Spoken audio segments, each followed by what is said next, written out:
Hi hello dear friends, welcome back to another video of our YouTube channel. ಇಂದಿನ ಈ ಒಂದು ವಿಡಿಯೋದಲ್ಲಿ 7ನೇ ವೇತನ ಆಯೋಗ good news, tremendous increase in total 9 allowances ಅಂತ ಹೇಳ್ತಾ ಇದ್ದಾರೆ.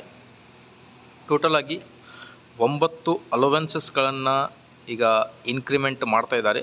ಲೈಕ್ ನಿಮ್ಮ DA, HRA, travelling allowance, okay, ಈ ಥರ ಟೋಟಲ್ ಆಗಿ 9 ಅಲೋವೆನ್ಸ್ಗಳನ್ನು ಸಡನ್ನಾಗಿ ಟ್ರೆಮೆಂಡಸ್ ಇನ್ಕ್ರೀಸ್ ಮಾಡ್ತಾ ಇದ್ದಾರೆ. ಇಟ್ಸ್ ಆ್ಯನ್ ಗುಡ್ ನ್ಯೂಸ್ ಅಂತಲೇ ಹೇಳ್ಬೋದು ಗೌರ್ಮೆಂಟ್ ಎಂಪ್ಲಾಯೀಸ್ಗೆ. ಡೀಟೇಲ್ ಆಗಿ ನೋಡ್ತಾ ಬರೋಣ. ಅದಕ್ಕಿಂತ ಮುಂಚೆ ಪ್ಲೀಸ್ ವೀಕ್ಷಕರೇ, like, share and subscribe to my channel for all the latest update. So screen ಮೇಲೆ ಗಮನಿಸ್ತಿರ್ಬೋದು, 7th pay commission latest news, the increase in dearness allowance, DA has benefited other allowances as well. So DA was increased by 4% to 50% and HRA was also increased by 3,2,1%. Apart from this, traveling allowance has also increased ಅಂತ ಹೇಳ್ತಾ ಇದ್ದಾರೆ.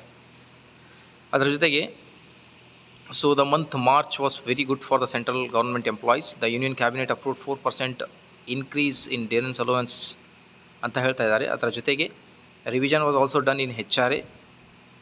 Okay, apart from that, so ಮತ್ತೆ ಯಾವೆಲ್ಲ ಅಲವೆನ್ಸ್ಗಳನ್ನು increase ಮಾಡಿದ್ದಾರೆ ಅಂತ ನೋಡ್ತಾ ಬಂದರೆ, house rent allowance HRA increase ಮಾಡಿದ್ದಾರೆ.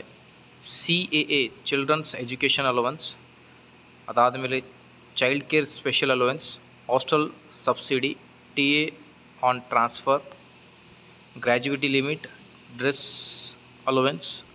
ಓಕೆ, ಸೊ ಈ ಥರ ಎಲ್ಲ ಅಲವೆನ್ಸಸ್ಗಳನ್ನು ಇನ್ಕ್ರೀಸ್ ಮಾಡಿದ್ದಾರೆ. ಇದೇ ಥರ ಎಲ್ಲ ಅಪ್ಡೇಟ್ಗೋಸ್ಕರ ಪ್ಲೀಸ್ ವೀಕ್ಷಕರೇ ಲೈಕ್, ಶೇರ್ ಆ್ಯಂಡ್ ಸಬ್ಸ್ಕ್ರೈಬ್.